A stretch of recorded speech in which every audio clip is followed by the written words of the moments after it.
So let me give you a bit of a history of the last, 100 days. Government rocked by second leak in 5 days.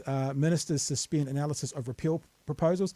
The paper from Treasury said the government has quietly suspended regulatory impact analysis for some protocols in its 100-day plan, meaning they will not go through the proper process before becoming law. Now, they're actively saying we're not going to take advice there, right?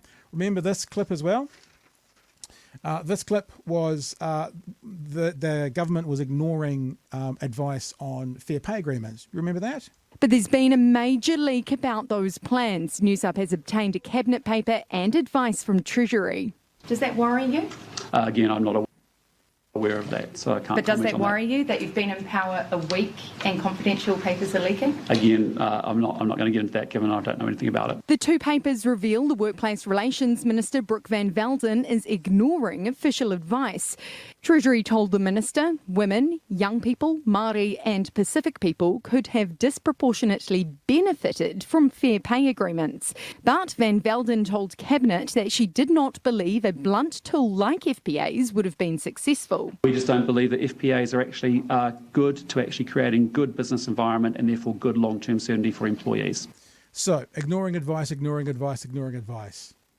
Another one, right? This is what I was talking to Deb about on Friday. Government confirms leaked paper. It was a ministry treaties principle bill by memo.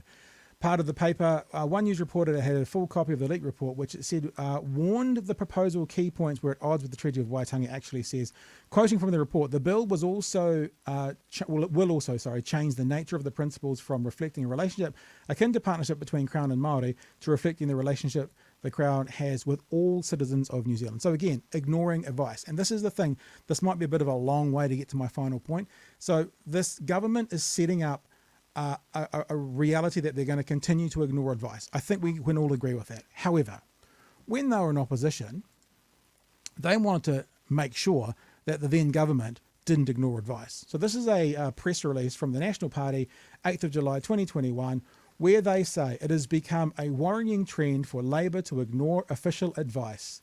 And this is another example of it.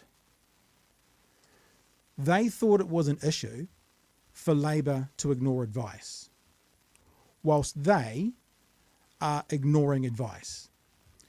I've said this last year, and I'll keep going on about this. I'm not saying this is the only thing I will ever criticise this government of, but I will hold them accountable to what they wanted to hold Labour to, right?